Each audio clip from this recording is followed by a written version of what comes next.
Hi friends, welcome to my channel. Love you guys. Thanks for being here today.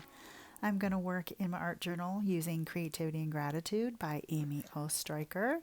And my art journal is so much fun. I love it. And this week it's starting a new chapter and it's called Hope. And I love the quote, "I dwell in possibility" by Emily Dickinson on that pretty pink page. And then she also has this beautiful color of one of her artistic expressions. And I will read more of this further on in the video, but this week is called A Hope-Filled Place, week 14 already. And there's a step 1 and some thinking, some writing, and some pencil work that I did. And then there's a step 2, which is a countdown, and I made it my own. So I'm going to read these things, but I didn't necessarily do it the way she has outlined, but that's okay. I think Amy would be completely all right with that because this is all about expression, and who doesn't think about hope in the beginnings of spring? So for my hope-filled place that I decided to create is a picture of my garden, and right now it's not much, and things growing in Laramie take a little while. And so here's some tulip bulbs that are starting to emerge from a cold, long winter. These are very hardy plants. And you can see all the layers of the greens. And there's this little bud right there and some other greens. So I've got tulips, and what else do I have in there? Daffodils. I have some Veronica coming up. And all of these tulips have little pink tips on them. So I've got shadow work to do and some other things with a fence line up high. And what else is in there? Snapdragons. So I have hope. There's also, you can't see it, but that I have small life showing for poppies. I'm going to have a nice orange red poppy field later in the summer. I'm excited about that. So I pulled out all of my colors that I think I'm going to use today. Some pinks, some yellows, some greens, and some grays. And my black, which I end up not using, but I have it just in case. Some browns. And I have a paper plate for my palette today. Nothing fancy. And these acrylic paints are just mostly apple barrel, so you can get them at Walmart. No big deal, or a really cheap set can be, they have plenty of sets online on Amazon if you'd like to purchase them that way. I have my brushes set out, things I think I'm going to use, and also a palette knife, which I may use. Actually, I do not end up using the palette knife. So I'm going to get some water ready in my jars, and I think I'm getting all set up. I have all of my supplies, and I taped around the edges because I like that crisp line after I'm done with the painting. And also I like to paint on the tape itself, and I keep that. So I don't waste paint. No way. So I'm going to get started here. I'm going to get some things going, and I'm loving this book. It's getting so thick and full of artistic expression in so many different ways with prompts, and I'm keeping track of my titles of the pages and with this book, and I love it. I love it. It makes me happy. All right, I'm going to get going. I'm going to read here shortly, and I will talk more at the end. On a journey filled with detours, hope propels us from one moment to another and urges us to keep going, no matter the obstacles in our way. But sometimes hope is hard to find. It can live where we least expect it. So I can't tell you where to find hope, but I can give you the tools you need to start looking for hope in new ways and new places. Week 14, A Hope-Filled Place. On our journeys, hope is fuel that gets us through the uncertain territory ahead, but sometimes hope is hard to find. When my doctors discharged me from the hospital with no idea of when or if I'd ever be able to eat or drink again, I made fake countdowns on my wall. 7 days until I could eat again. 6, 5, 4. When I got to 0, I began my countdown again. For 6 years. There's a name for this stubborn hope in fairy tales: a willing suspension of disbelief. In The Wizard of Oz, Dorothy had doubts that she would one day find a way to return home, but never gave up hope that she could get back to her Auntie Em. Audiences also take part in a willing suspension of disbelief. If you read a fantasy novel, see a superhero movie, or enjoy some absurdist comedy, you purposefully ignore the unreality of fiction or demands of logic so that you too can be taken on a journey along with the imaginary characters you're observing on the stage, page, or screen. Step 1. Visualization. Think about something you hope for, something that, as far as you know, is not guaranteed to happen. What does it look like? Is it an event, a person you want to meet, a job you hope to get, something you want to achieve? Is it an external or internal accomplishment? Find a place where you can be near the sunlight. If it's too cold to go outside, stand by a window.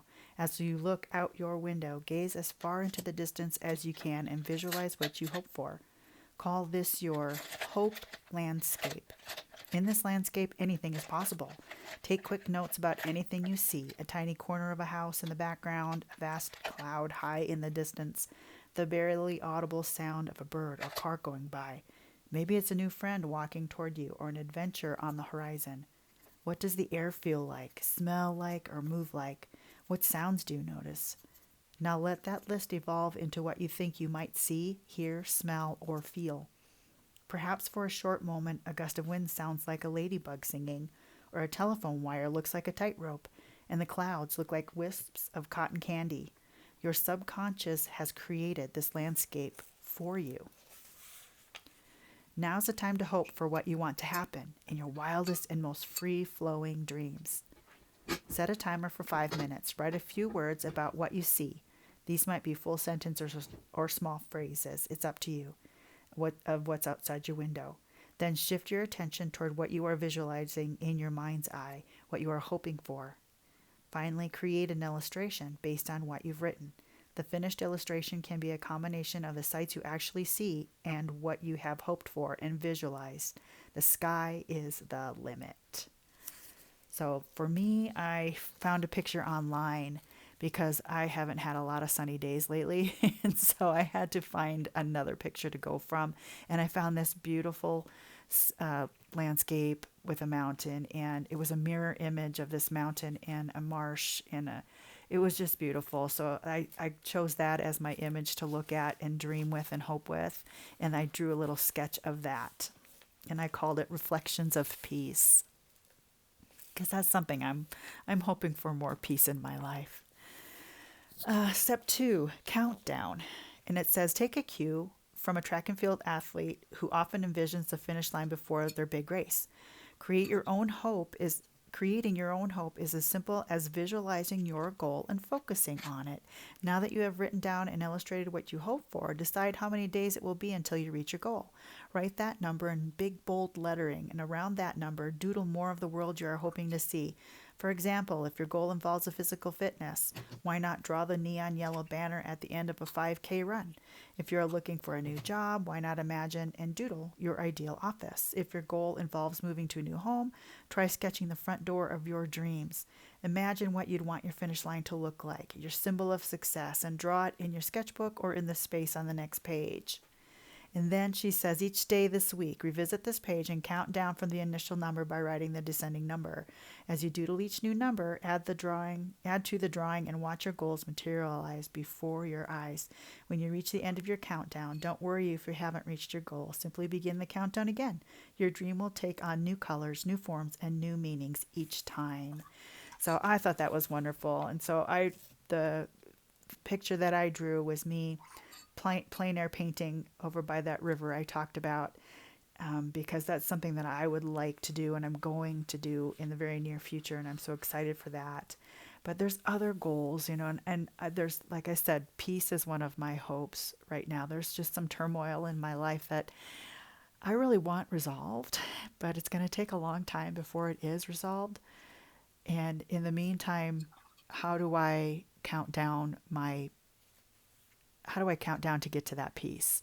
So I don't know. That's how I make it my own somehow. And I have to figure that out. I have to come to some sort of conclusions in my own mind about that. And obviously, lots of soul searching, a lot of prayer, a lot of talking to God about it, because He's got all the answers and I've got a lot of questions.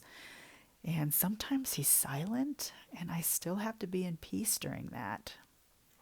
But I do have the hope that there will be some sort of resolution. There will be a solution somewhere down the road. And so while I am painting this picture and using lots of tools that I have learned in my life, again, it's a representation, because I haven't practiced drawing leaves very well, and I didn't take the time to use my pencil to draw them in very well. I just wanted to start painting. I just wanted to be expressive. And with watching Landscape Artists of the Year, just using some of those techniques that they use, I just wanted to try those too. But it's just a symbolization of some hope. And I called this one A Place of Hope. And it's just my garden. And it's spring of 2025, where there's not much showing. And I have to believe that these greens will produce and have produced flowers in the future, soon, in the next few weeks, hopefully, not much longer than a month. So there's some hope to be had there, and I'm so thankful for that. So thankful for little hope that I can see just in my little patch of garden. And I hope that you have some hope too today. If you are struggling with something, find some way to find hope. And I'm so glad for Amy Oestreicher, even though she's no longer with us, that she made all of these wonderful observations from her own journey that we can adapt and adopt into our own journeys and help our life make sense when it's a little topsy-turvy. So I'm going to keep creating, and you enjoy the rest of the video. I will talk to you at the end.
So as I'm winding down this representation of my little patch of garden, I am very thankful, and I loved working on this. I love making the lines with the piece of card there. That's kind of a fun thing, just representing the bark chips that are all throughout, protecting my plants, keeping moisture in there when they need it. And I just really like all the colors, and I'm noticing on one of the leaves, it has all these shades of green. There's gray, there's pink tips, there's yellow lines on one leaf. And it just is amazing, God's creation and just the beginning of a plant and what happens underground. Even in the middle of a dark, cold, long winter, there's growth under there. There's life under there. And it doesn't look like hope to a plant, but isn't that exactly what it is? That little bulb I planted a couple years ago, I now can see it soon. And I believe it will be there. I have no reason to doubt it will not turn into a flower. I have evidence, and I have past experience. So I can take those things with me as part of my hope moving forward.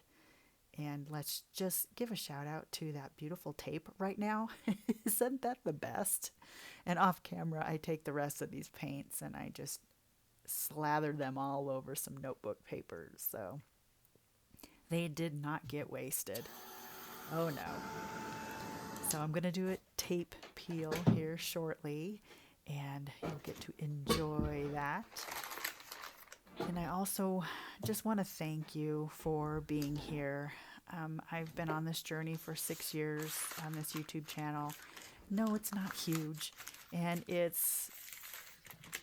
doesn't have a gazillion followers, but that's okay with me. It's not about the likes or the clicks or the subs, although it's fun. What I like about it is the meeting of new people.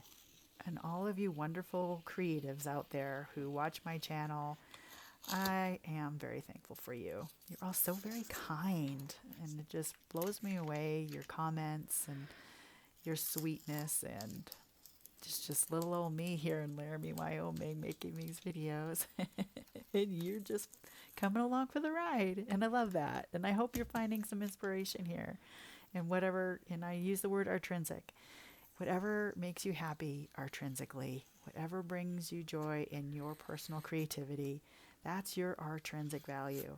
And I hope you're finding some ways to express that through any help from me in my videos. So I really do appreciate you. And this tape pull, so satisfying. Yes. And I'm just putting it on an old cereal bag. That seems to work really well. So there's my beautiful representation, and I'll show you the picture that I took and get a side by side here. It's not bad. There's lots of layers of color, and all the things are there. All the colors are there. It's just not necessarily exact, and that's not what I was going for. So mission accomplished.